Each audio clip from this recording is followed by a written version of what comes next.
Free Willy was released. The small village of Eskifjord was one of the first to volunteer their help.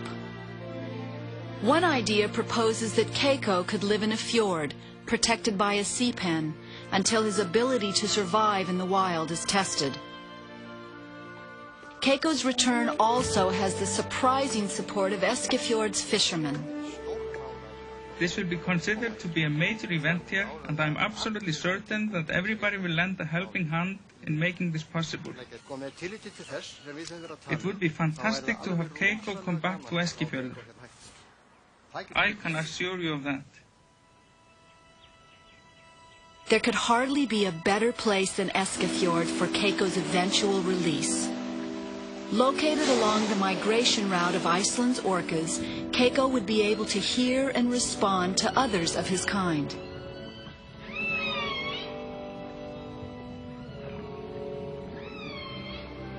But the final word on his return rests with the government in Reykjavik. And just like negotiations in Mexico, politics will determine the outcome. Until that day comes, Keiko continues to make remarkable progress. Constant swimming has brought him newfound strength and energy.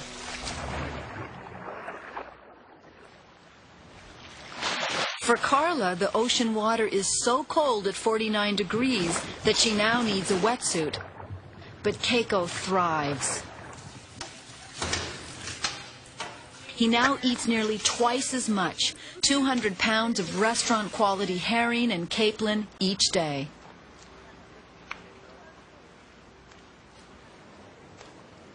In 6 months, he has already gained over 1,000 pounds.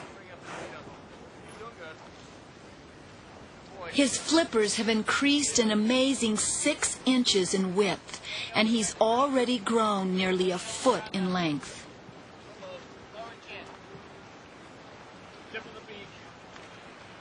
Keiko seems to enjoy the measurements and gets in on the act by holding the tape measure in his mouth. But most amazing is that his skin virus has nearly healed. How many % down do you think it is over the last 3 months? I think it's probably 80% normal now, whereas even a month ago it was only like 50 or 60%. It's really dramatically improving. It's less than 3 months. The improvement of the lesions from when Keiko first arrived to 6 months later is astounding. Dr. Cornell believes the combination of cold natural seawater, better diet, and freedom from the stress of performing have all contributed to his healing. At this rate, Keiko's virus could be gone within the year. A big screen TV has been installed so that Keiko can watch and listen to wild orcas. He's attracted to it and seems to enjoy scenes of orcas leaping. Looking much healthier. I mean, the papilloma's looking amazing. It's just definitely much better. He's more active and he's gaining weight. And he's acting silly all the time. He's playing and he's really active. He looks healthier and happier. Keiko has begun to spy hop spontaneously, a technique used by orcas to break the surface and look around.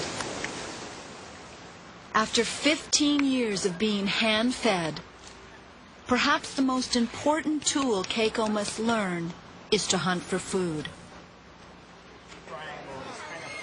Nolan Harvey supervises training sessions where Keiko learns to recognize and locate hidden objects. Well, one of the first things we've done with Keiko is teach him to respond to the shape. This is his shape, this primary shape. The idea is to use his brain, to get him to start thinking, maybe start hunting down an object, looking for a specific object, which hopefully will give him the idea that he can use his brain to go out and find things. Good boy! And it is just the basis of starting on a hunting type of behavior within this pool. Live fish could introduce parasites, and so for now, human praise and herring are Keiko's reward. Most revealing of all are the results of the blood tests. Keiko's immune system is far stronger than at any time before, an indication that the team's plan is working.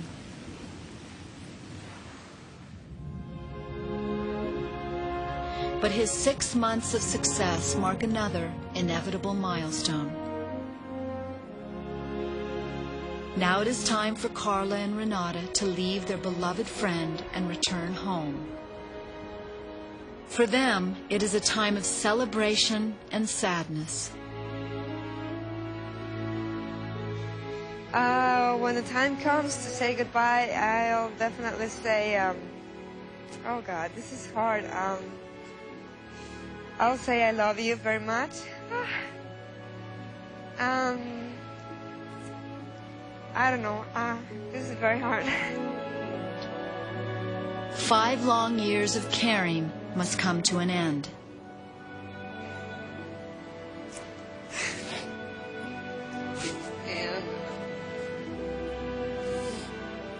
And I know I'm living part of my life, the most important part of my life here. So, that's it.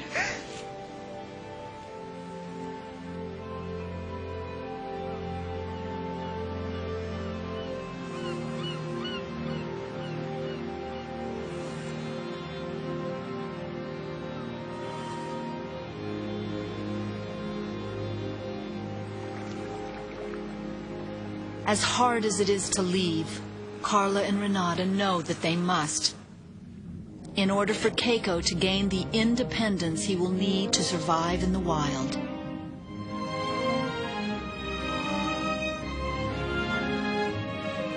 Keiko's journey home is in part a story of human nature.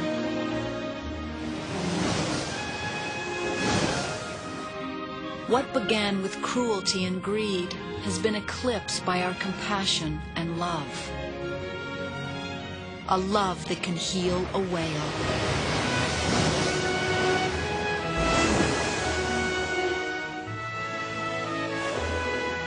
A love that can heal us all.